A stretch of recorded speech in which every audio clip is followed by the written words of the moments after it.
Excellent. Good morning. Good morning. How are you today? I'm doing well. How are you? I am good. Thank you for agreeing to chat with me today. I think this is going to be a very interesting chat. So, may I please ask you your name? Yes, my name is Ken Granderson. Excellent. Thank you so much, Ken. And may I call you Ken? Absolutely. Okay, thank you. Will you tell us a little bit about yourself? Anything you feel comfortable sharing with an audience? Wow, that's like such an open-ended question. Well, it is my favorite month of the year, Black History Month. And part of the reason why it's my favorite is that this is the month when more people than normal pay attention to being Black and take take pride in it, and pay attention to things that have gone on in the past that have led us to where we are today. So yeah, so I'm just psyched. I look forward to February. Why do you look forward to February? What's special to you about February? Well, for a good portion of my life, actually half my life, I've focused on creating technologies that quote uplift the race, Black oriented technologies, and a lot of that has focused around history. Actually, back in 1995, I digitized the book on Boston's Black history and was trying to get into the public school system, because I'm a technologist. I'm a nerd. I've been like creating tech for 30 years now, and I discovered something that I believe is pretty much unknown to most folks, which is that technology is a wide open opportunity where you can do whatever you want.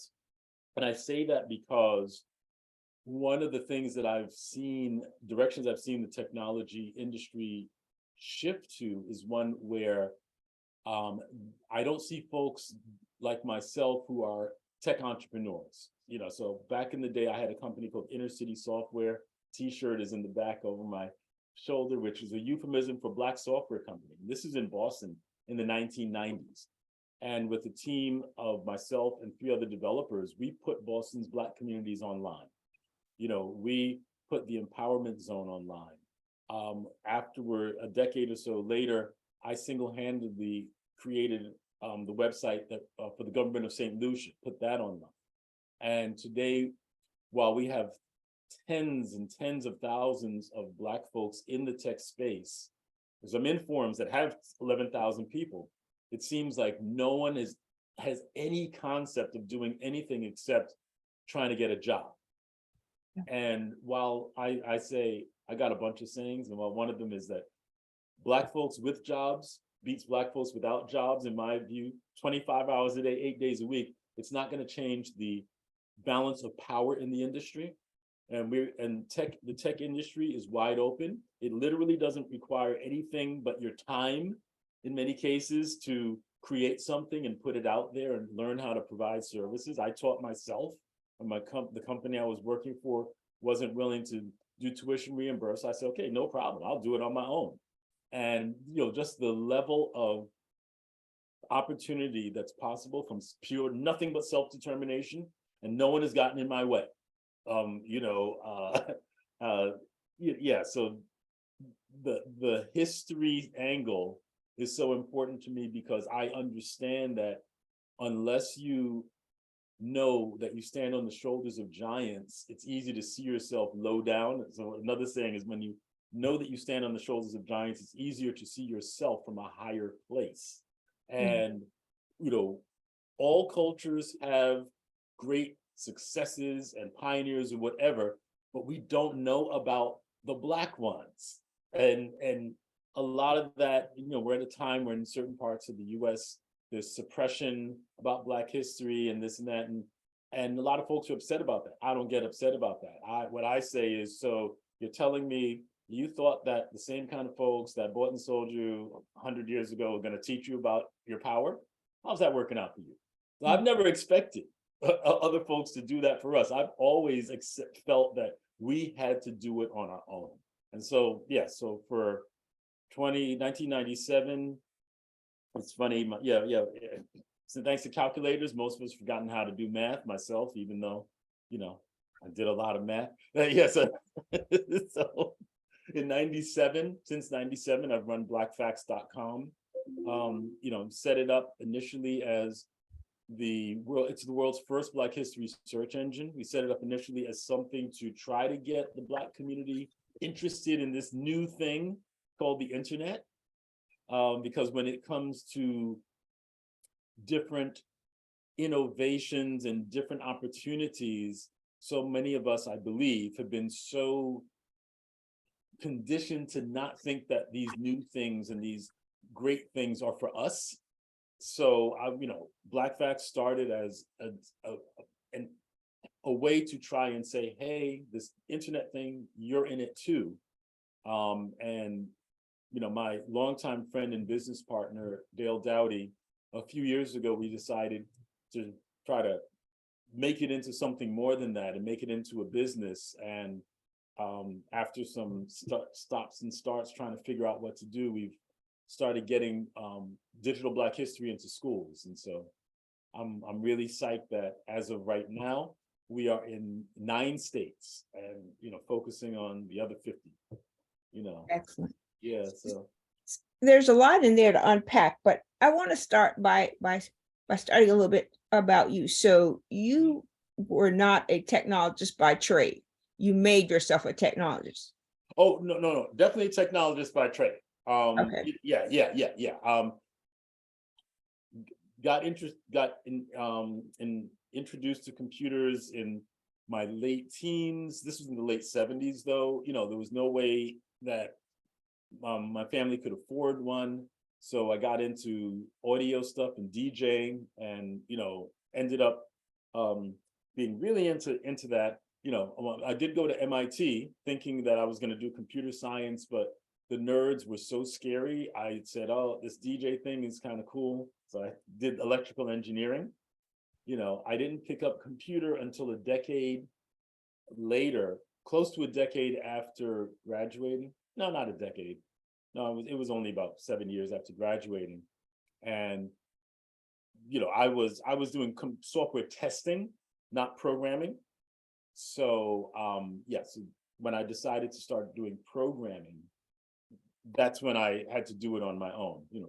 Bought and read some books, practiced, and made some different programs, and got a couple out there that made enough money for me to quit my job. And so, and actually, the fact that I was selling programs in other countries, including South Africa, in 1992.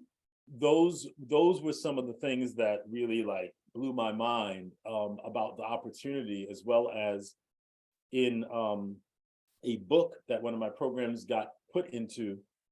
They printed my entire help file, which had shout outs to some of the usual suspects in civil rights, etc., but also folks who are not usually talked about outside of Black circles, and not talked about positively outside of Black circles. And that kind of blew me away, that I was able to just be unapologetically Black in this space, and I have been ever since. Well, that's pretty powerful in and of itself. We share that in common. I started in technology in the 1978, although I'm only 19. It was in 1978. Yeah. And almost similar. A white man was standing outside, the college I was getting ready to go into, and he said, "Hey, we're trying to bring Negroes into computing." Mm-hmm. I didn't know what either one of those words meant, because the N word I was familiar with had more G's than that word had in it. And I didn't know what computing was, and I kept walking, and he yelled, he said, "We'll pay you $30,000. I never went to school. I came back to him, and that's how I got into computing. And as you have said, what I found interesting about technology was the lack of people that look like me. Even to this day, it's still a white male dominated field. And also, as you say, they don't recognize what we have contributed to these industries. So, every time I see a Ring doorbell commercial, I think about the Black woman who first created the first doorbell. And, you've got all these things. monitor. Half the things that we use today in technology, Black people had a footprint in them, and we don't recognize that. And a lot of people call teaching about Black facts and Black history indoctrination.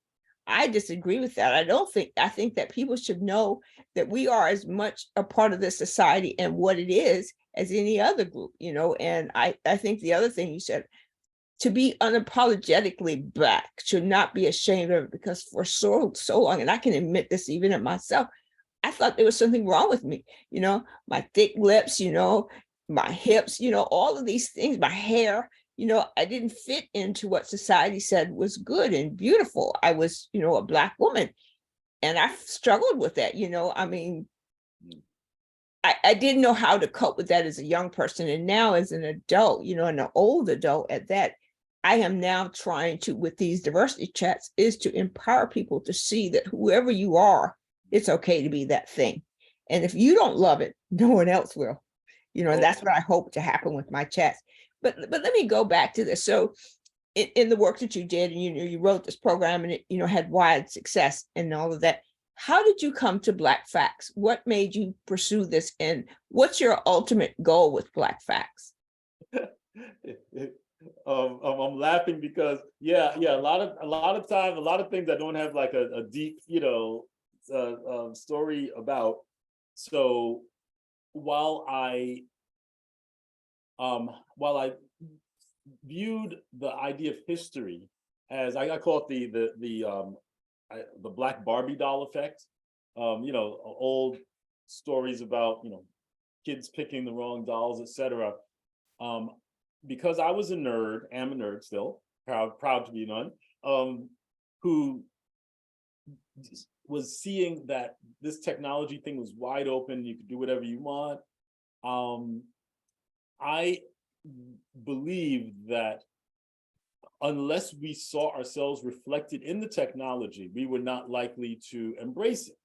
And so, there was a sequence of technology projects that I did, which, I had the foresight to document everything. So actually I have a personal website, Granderson.com, that has everything that I'm mentioning. I've got, screenshots, news stories, TV segments, and all this sort of stuff. So in '96, I got together with like a half dozen other Black tech entrepreneurs up in Boston, which ironically is easier to do then than it is today. And we did the first version of putting our communities online. And that was like really exciting, et cetera, et cetera. Because of some things that were happening behind the scenes, I ended up becoming, as far as I know, the first of what Microsoft calls a most valued professional. So this MVP thing that I carry around, I've had since 1997. And that gave me access to all of their programming tools, including their database systems. And so I said, well, let me come up with some way to teach myself how to do database-driven websites. Let me look for a project. And there was a short list of Today in Black History things that was circulating on CompuServe in America Online at the time. So I said, you know what? Let me use that as my basis to start building a database of Black history facts. And that's what I did. So so the initial thoughts were giving myself an excuse to a project to work on so I could learn how to do websites that ran on databases. Then later on, like when we did Roxbury.com in 2002, that was the most expansive database-driven project that we did at the time, because that had news, events, directories, and discussions and all. But yeah, the initial, the origin story of Black Facts, was looking for an opportunity to do a lookup, searchable, kind of database, as well as. When did you launch Black Facts? In '97, if you go to what's called the Wayback Machine, web.archive.org, you can look it up and you can find pages, back to 1997. I don't remember if we did it February 1 or, but, but you'll see there with our kente cloth look and all this kind of stuff. So, yeah. So where are you now? So what is Black Facts today, and how do you market it, and how do you draw attraction to the site? Well, yeah, today it is well, as far as we know, the internet's the largest single source of Black history content, because back in 2017 to 2018, I built an engine that grabs Black historical content from online. And we also started pulling news. We pulled news headlines from about 210 sources in 35 countries. About 18 of them are predominantly Black countries. And then in 2020, my partner Dale, came up with the brilliant idea of starting to create short videos to explain Kwanzaa. And that led to historical series. And so we've got now about close to 800 videos. And, so we've got, I think, 3 different Juneteenths and Black Wall Streets, and, an American Black History series from 1619 to 1600 Pennsylvania Avenue. And, about a half dozen ancient African empires, and what we call our Black Facts Minute, or Black Fact of the Day, which is a short video for every day of the year. As far as That's we know, wonderful. that's the only place you can find a video for every day of the year. If you go to blackfacts.com, you'll see that. And we haven't really aggressively promoted it as much as just been around so long that if you Google or Bing, Black Space Facts, you'll see we're #1 up there. We've got about 200,000 social media followers on Facebook, and mostly Facebook, Instagram, Twitter, and LinkedIn. We had been struggling for a while to figure out a business, because we give away the content for free, and we're always going to give away the content to the public for free. But we were trying to figure out a way to make it support itself. And so with the videos and a sort of a special for teachers kind of system that lets them search and download our videos, that's become our product, to subscribe, where we have a subscription for schools for very, very low cost if you've got like 1,000 students or more.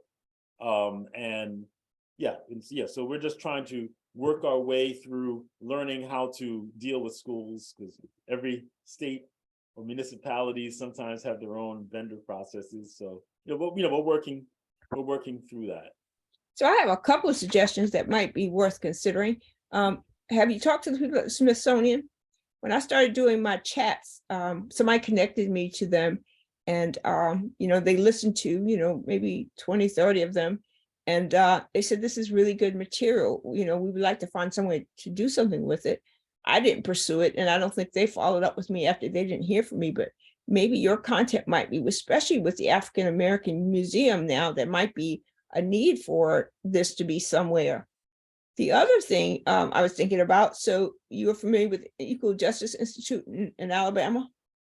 No, what's interesting is that while we put out history, we're not historians, educators, and we're not really connected with different organizations. We're a couple of guys who, do tech, and we love to meet folks who can help tell the stories, and then get things out there.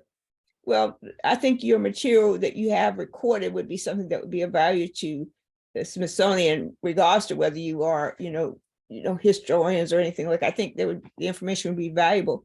The thing that I was saying about, ways to make it, more stand on its own financially. What about a calendar? So the Equal Justice Institute, that you can go visit all these historic sites. So they have almost a complete replica of the ship, the people who jumped off the ship when they were coming over. It's a beautiful thing. It's traumatic to go there. I mean, especially as a Black person, you just see that. It's very traumatic. But they have a calendar, they have coffee cups, they have keychains that have facts on them, right? So, what happened in 1619, or, who this person was. Just really interesting things. So you might consider something like that. And then the other thing, I'd like to connect you to Campus Consortium. They are Are you familiar with EDUCAUSE? No, no, again, so yeah. So Well, EDUCAUSE is an institution that helps higher ed. They work specifically in the higher ed space. And so they put on conferences. They have a huge database, a resource for technologists. It's just huge. And then there's Campus Consortium. They do the same thing, but they work through the entire spectrum of education from higher ed all the way down to elementary ed. And the president is a wonderful guy, and he's always talking about ways to bring more information to the forefront. So I think that would be a good person to speak to. But, like your t-shirt, where can we buy a t-shirt like that? Where can we get a t-shirt like that? Yeah. This is one of two designs we have. This is a well-worn Harriet Tubman 20 design. The other one is a collage of folks, but on the website, blackfacts.com/swag. We also have mugs. We actually, I built a little e-commerce subsystem under the hood that can actually generate, and then we're using a digital printing company where we can generate from any picture and words, different designs. And we actually plan to do it at some point, whether it's, a collage of pictures of Black folks born on your birthday or slogans or whatever. We're not trying to move forward on those yet because there's two guys behind this operation and we're way overcommitted. And something like that, we figure once we grow our visibility and that then it'll be more likely that it would lead to self-sustainability, because there have been things that we've put a lot of effort into that because we didn't have critical mass, nothing ever came of them, and we can't really afford to to take those risks. Well, let me sign up to help. I am happy to be a participant and help along the way, but I think that it would be really helpful for you to do these things. And once we post this gets posted to YouTube, Facebook, all those places, and so I think you'll get more, especially if we could include information where they can reach you, you'll get more interest in this, might help in that area as well. But I want to go back to something you said earlier about Black entrepreneurs, and I want to ask you this. So as you know, getting investors to invest in what you're doing it's a monumental work, and sometimes that becomes a barrier for Black and brown people to think about entrepreneurial things, because like you just said, you have a great idea, you have these great t-shirts that would be really great, probably carry you. I was at a restaurant about a month ago, and a woman had on a shirt, a sweatshirt that said Black women matter on the side of her thing. I went to the website and I bought almost everything they had on the website, and I only did that from seeing one person with that shirt. And light colors, bright colors, just really nice. And they have other kind of things on the bottom of it, just really, really interesting. And, I don't know whether I had never heard of that organization until I saw that woman with that sweatshirt on. So, a lot of times exposure comes from this thing, but getting the money to start something like this, to do something like what you're doing, and then to get it to be sustainable requires, financial and legs on the ground support to help get these things off the ground. And so a lot of times finding Black people who are willing to invest in Black things, or finding white people or other ethnicities that are willing to invest in Black ideas is hard. So how do you suggest we tell people who are interested in becoming an entrepreneur in the tech field, how do you suggest they get started? So from what your experiences are, what advice would you have for them? Well, that's funny because that's one of my kind of hot button, topics or whatever. And just so you know, I've always been, since my teens, a very independent thinker. I do not follow trends. I don't buy into things. And so when it comes to that, it's like, what? Nobody ever told me that you needed investors, and none of the entrepreneurs that I've known, except maybe one, have ever gotten any investment money. So I just kind of call BS on this whole idea that investors are required to do anything. I'm not sure. I call it, my thought is maybe it's what I call the cult of Shark Tank, because it seems to me only in the past couple of decades has this idea come up that, oh, you got to get investors. I don't know of any folks that I knew growing up who, whether they had shops or things like that, that had investors. If you can get it, great. And certainly having money is, having other people's money makes everything easier, sure. But the reality is, and I know this because I'm in these conversations a lot, and I looked at some stats recently. I think the SBA or some other, that literally like I think it's like 0.05% of businesses get quote venture money, which is where so many people pay so much attention to. But venture capital is generally only interested in like the next Google or Facebook. They really, it's like rich folks trying to get richer by putting money in the next IPO or whatever. That's not the reality. But 99.99% of businesses, so yeah. So my thought, is, hey, consider that, it seems to me that in most societies that have had economies for the past 6,000 years, getting investors has not been viewed as a prerequisite for starting. If you need to build a factory, if you need to build buildings, oh, sure. But I started with getting a second phone line. The software, it's an information thing. Your brain is what you use to generate the products and services. So you don't have to buy, you don't need large investments of capital. So many of the tools now, unlike in the 90s, are free. So I just do not buy it at all that, oh, you got to get investors. And, But if everything is free, or there are other ways to do these things still, tell us what path would you suggest users take if they're interested in becoming an entrepreneur and getting off the ground? Yeah, I would suggest, certainly what we did. Remember, I said that, there's some things we give away the content, right? So that's business to consumer.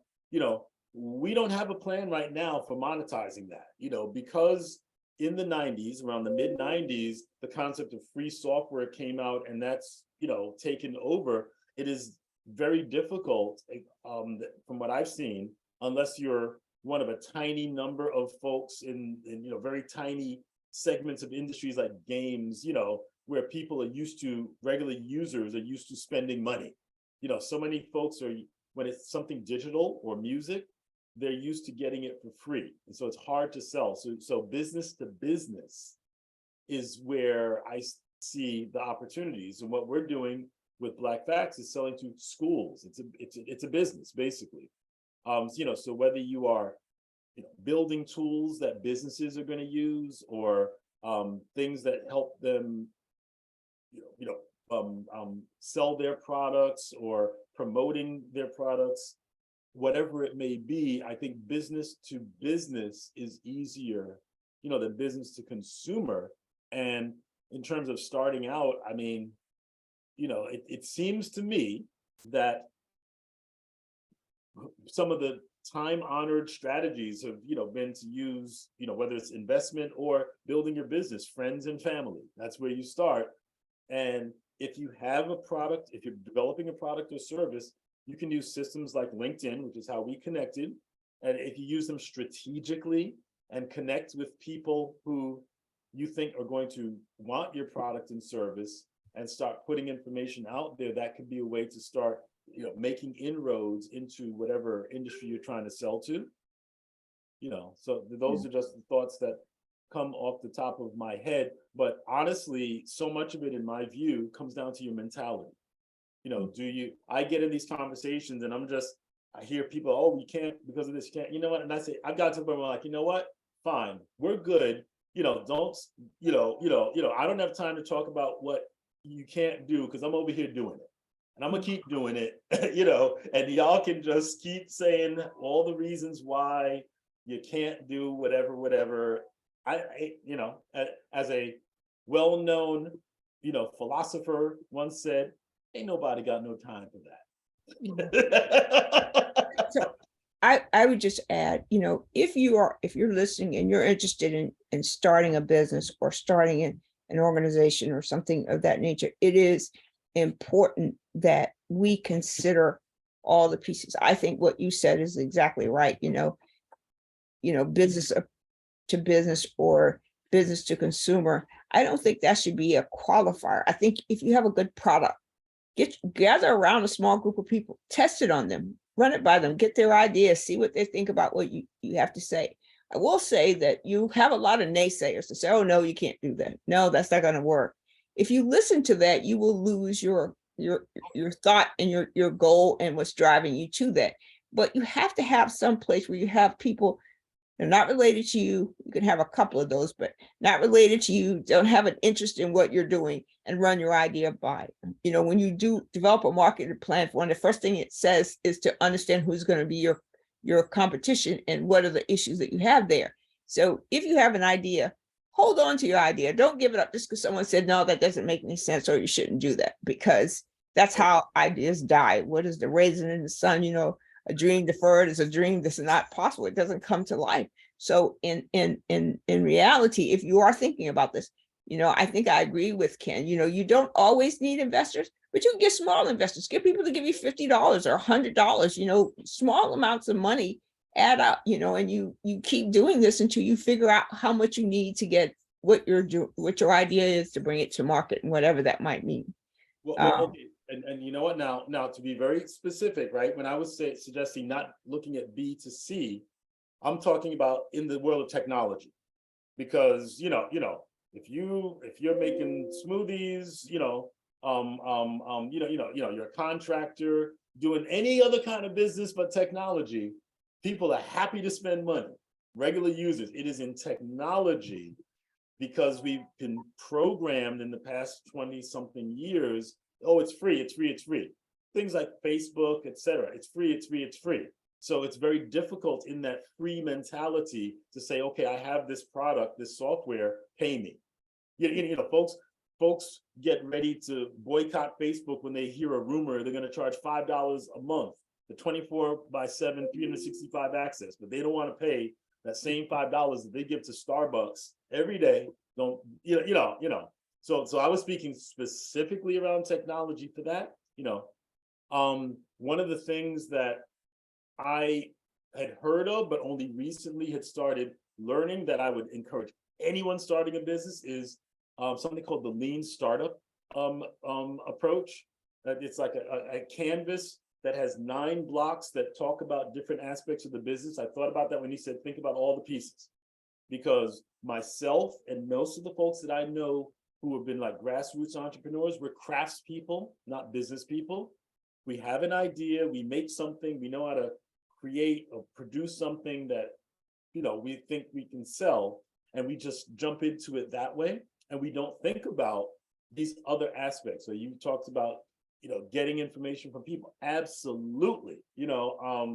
Many the other side of the coin, or other edge of the sword, of being very confident and not listening to the naysayers, is that you can end up buying into your own hype and thinking that whether it's best things since sliced bread, cat's meow, whatever, that everyone's gonna love this. If I build it, they will come. It don't work like that. Lean startup, some of the philosophy behind that suggests that if you're a startup business, you're testing your hypotheses. And you're looking for a sustainable model that works, not necessarily going on an ego trip and look, what a good boy am I. That ain't how it works. You got to make sure that you are solving people's real problems, and the best way to find out about that is to ask them. so absolutely, yes. I would heartily endorse systems like the lean startup or the lean canvas, as a framework to think about the different moving parts in a business, and then and work on that. And then last thought, while I'm not thinking about relying on investment, there are venues, like crowdfunding. We actually did a crowdfunding campaign with fundblackfounders.com. They've got a wonderful program, that walks you through everything you need to know. At another level, there's called regulation crowdfunding that requires some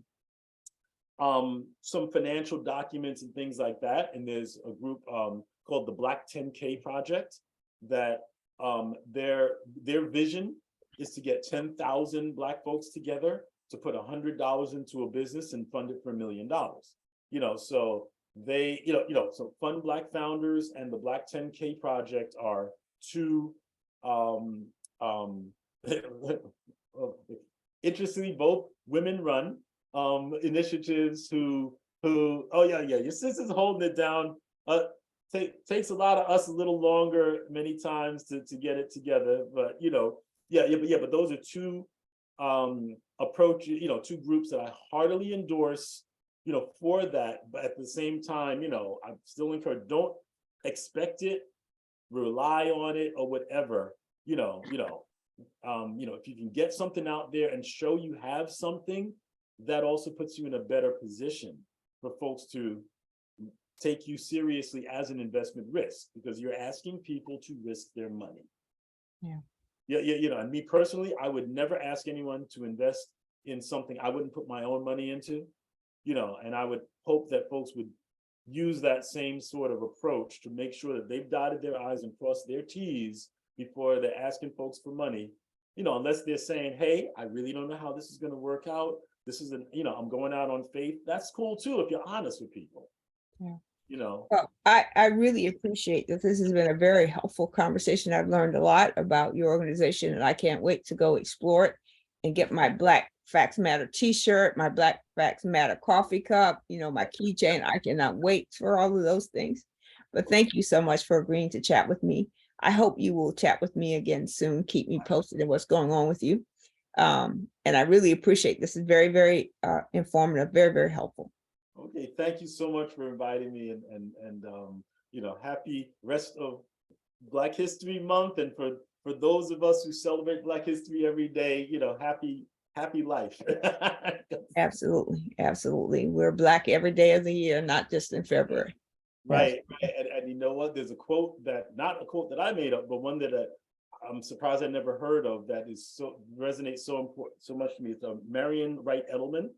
I'm not going to be able to quote it completely, or maybe it says, be a good ancestor. Take time to do something that's greater than yourself, on your sojourn on this earth. Absolutely. Hold on just one second, please.